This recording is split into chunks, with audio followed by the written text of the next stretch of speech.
창세기 8장의 내용, 계속 홍수에 대한 기록이 주어집니다.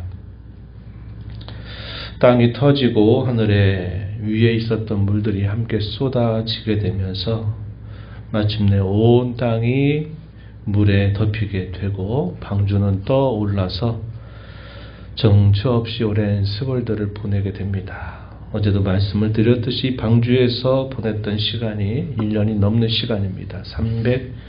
377일 정도를 머물게 돼요. 바깥에는 무서운 심판이 이루어지고 있습니다. 모든 사람들 그리고 땅에 사는 모든 생물들이 다 죽임을 당하고 물속에 사는 수중 생물들은 죽기도 하고 또 살아남기도 했을 것이고 우리가 잘 아는 큰 동물들, 육지 동물들도 이러한 거센 홍수 앞에서 결국은 다 죽임을 당하게 됩니다. 심판이 계속되고 있는 동안에 이 방주 안에 있는 모든 생명체, 노아와 그의 가족과 그 안에 있는 모든 동물들에게는 하나님의 은혜가 계속되고 있음을 우리가 보게 되죠. 심판 가운데 베푸시는 하나님의 은혜가 계속되고 있다는 사실들을 우리가 확인하게 됩니다. 방주 안에서의 시간들, 이게 언제까지 있게 될지를 하나님이 노아에게 알려주시지 않으셨어요. 그러나 적어도 금방 끝날 수 있는 일은 아닐 뿐 아니라 이 방주도 인간적으로는 그 거센 물 앞에서 파손될 수도 있겠다 하는 건 두려움, 이런 것들이 계속 물려오는 시간들이었을 것이다. 이렇게 우리가 생각해 볼 수 있습니다. 인간적으로는 불안과 염려가 계속되죠. 그리고 두려움과 의심도 계속 그의 마음을 찾아오게 됩니다. 그뿐만 아니라 그 방주 안에 있는 수많은 동물들을 그대로 방치해서는 안 됐습니다. 그들에게 계속적으로 먹이는 것들, 돌보는 것들, 또 여러 수고로운 일들을 해야 되죠. 근데 그것이 결국 한두 마리가 아니라 방주를 가득 채울 정도의 많은 그런 동물들이 거기에 있어서 그들을 돌보는 일도 결코 만만치 않은 일을 살아가는데 이게 언제 끝날런지를 알 수 없다 하는 겁니다. 오랜 인내가 계속되어야만 됐고 또 기다림이 계속되어야만 됐다는 겁니다. 하나님의 약속은 계속 그대로 이루어지게 될까에 대한 많은 생각들도 교차할 수 있는 시간들이었을 것이다 하는 거죠. 우리가 대개 생각할 때 방주 안에서 그냥 편안하게 모든 게 그냥 가만히 다 됐다 이렇게 생각하는 것은 우리의 상식과는 맞지 않는 겁니다. 대단히 힘겨운 시간들을 방주 안에 보내지만 그럼에도 불구하고 하나님의 보호하심과 인도하심은 그리고 그분의 은혜는 계속되고 있다는 사실을 우리는 분명히 확인하게 됩니다.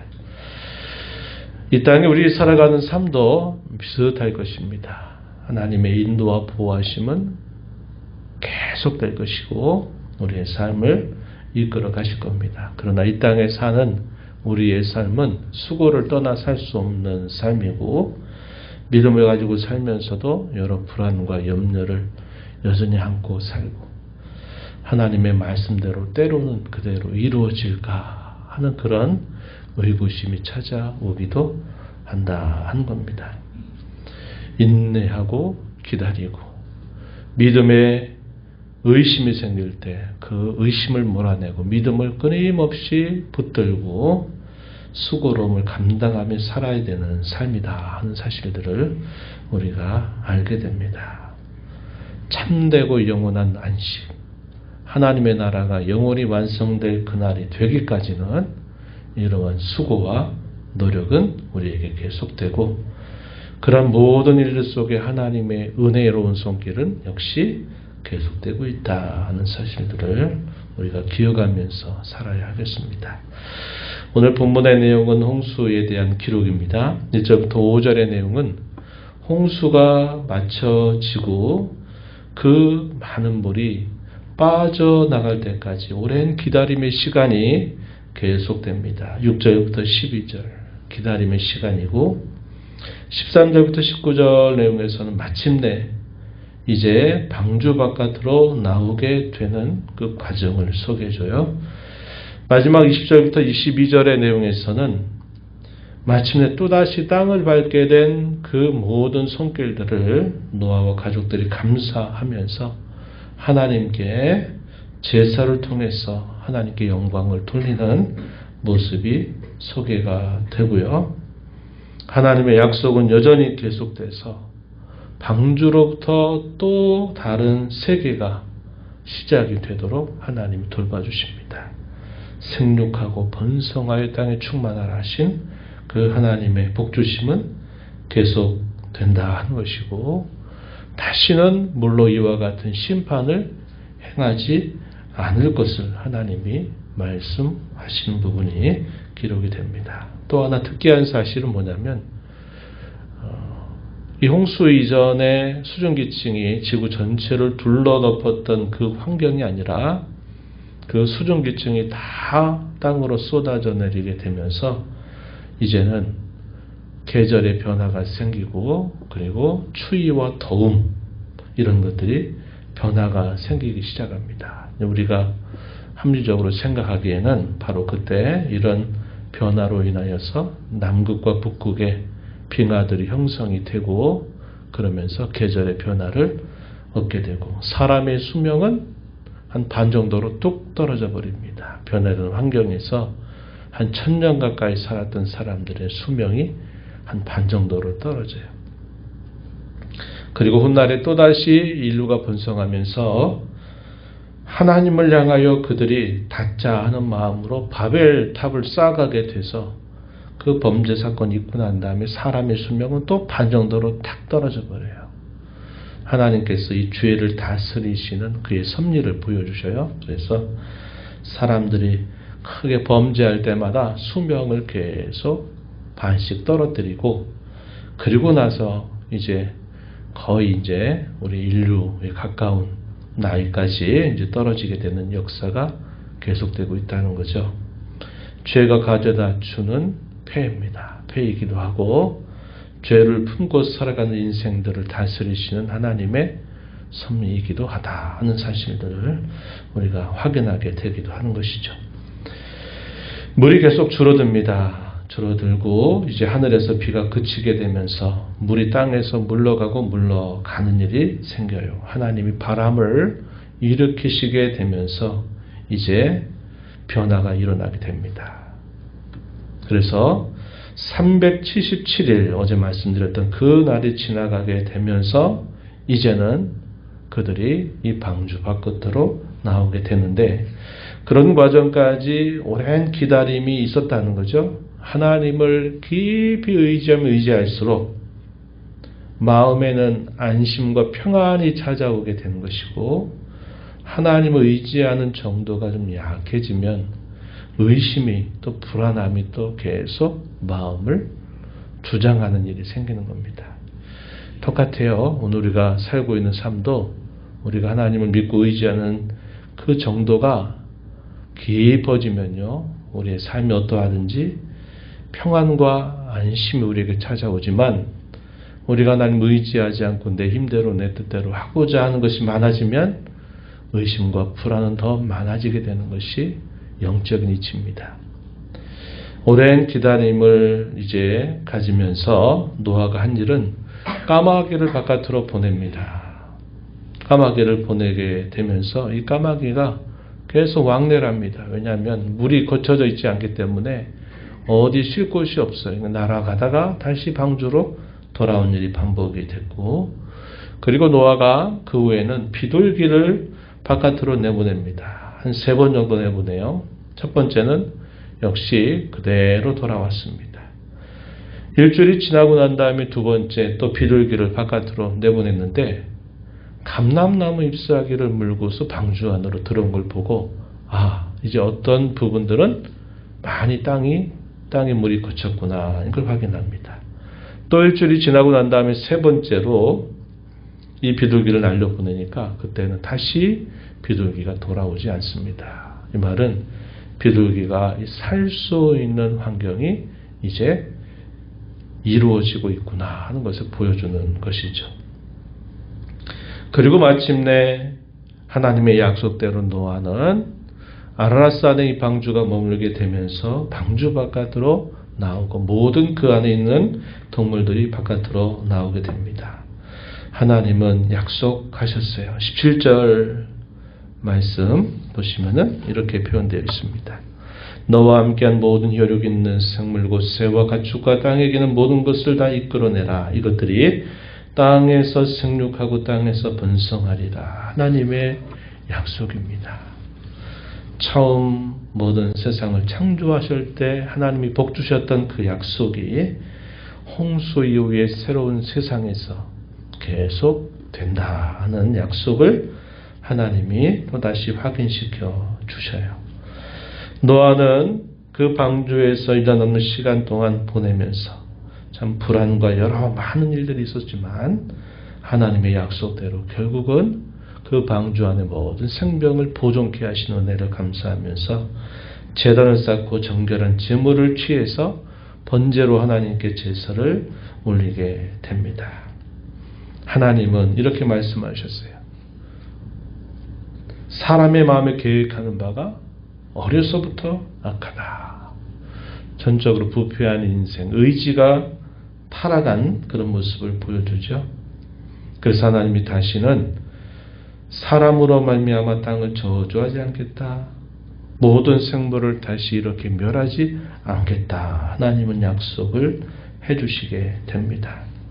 심판을 유보하시는 거예요. 그러나 그것이 유보지 결코 그 심판을 하지 않겠다고 하신 것은 아닙니다. 이걸 우리가 꼭 기억해야 돼요. 사람들은 하나님의 심판이 즉각적으로 내리지 않는다 하는 것 때문에 담대함을 가지고 죄 짓는 것을 두려워하지 않아요. 그러나 하나님 앞에 행하는 모든 죄는 결코 유보가 될 뿐이지 그 심판이 없는 게 아니다. 하나님의 진노를 쌓고 있는 일이고 그 모든 진노는 한꺼번에 쏟아질 것입니다. 이것이 최후의 심판입니다. 그래서 우리가 이 부분을 항상 기억하고 우리는 하나님을 섬기는 자로 살아야 된다는 것이죠. 심판과 죽음을 주면 죄 문제가 해결이 되느냐? 해결되지 않는다는 것을 보여줘요. 죄는 하나님의 은혜로 그분의 역사로 말미암아 해결되는 문제다 하는 사실들을 우리가 다시 한번 확인하게 되는 대목이죠. 새로운 조건에 따라서 이제는 심음과 거둠, 또 추위와 더위, 여름과 겨울, 낮과 밤이 쉬지 않겠다 하시면서 새로운 삶의 조건이 만들어지게 된 것입니다. 그럼에도 불구하고 하나님의 구원의 약속과 그분의 은혜는 계속적으로 펼쳐지게 되는 거죠. 오늘에까지 이루고 있다는 사실을 우리는 확인하게 됩니다. 이 땅의 모든 역사는 구원의 역사입니다. 하나님의 백성들을 부르시고 그 백성들을 끊임없이 인도하시고 마침내 그들에게 약속하신 것을 온전히 이루시게 하시는 구원의 역사라는 사실을 우리는 확인할 수 있습니다. 오늘 이 말씀을 보면서 우리에게 몇 가지 요구되는 좋은 신앙의 자세가 있어요. 첫 번째는 뭐냐면 어떤 일과 사건이 지나고 난 다음에는 그것을 항상 되새겨보는 것이 우리에게 중요하다는 겁니다. 방주 안에 있을 때는 어떻게 될 줄 알지 못했던 불안과 또 막연한 기다림처럼 보이는 시간들이 계속되지만 그러나 노아가 방주 바깥으로 나오게 돼서 보니까 그 1년 넘는 시간이 다 하나님의 은혜의 순간이었다는 사실들을 알게 되죠. 그래서 그 하나님이 하신 일에 대하여 그는 제사를 통해서 하나님께 감사와 영광을 돌리는 모습을 행했던 것처럼 우리가 어떤 일과 사건이 지나고 난 다음에는 하나님 앞에서 그것을 항상 돌아보고 감사하고 하나님을 찬양하는 자세를 잊지 말자고 하는 것입니다. 하나님의 구원의 역사는 계속될 것입니다. 아까 초대 말씀드렸듯이 때론 염려와 의구심과 불안이 우리에게 찾아올지라도 우리가 믿음을 가지고 하나님을 의지하는 그 자세가 깊어지면 깊어질수록 우리는 평안과 안심 가운데서 비록 수고롭지만 이 땅을 살아갈 수 있게 된다 하는 것을 보게 되고요.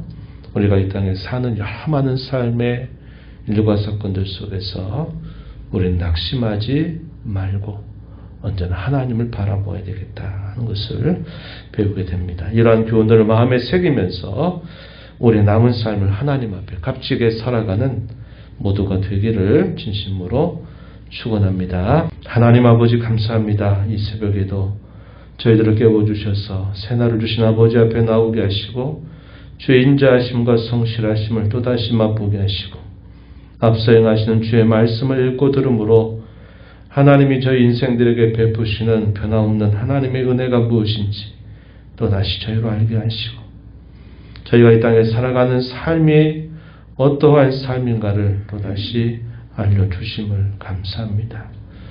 하나님을 알고 믿고 의지하고 신뢰하는 정도가 깊어지면 우리의 삶의 많은 변화 가운데서도 평안과 안식을 얻게 될 것이지만 우리의 힘을 자랑하고 세상을 의지하고 다른 것들을 바라보게 된다면 우리 이 땅의 삶에 많은 불안과 염려가 계속 될 것입니다.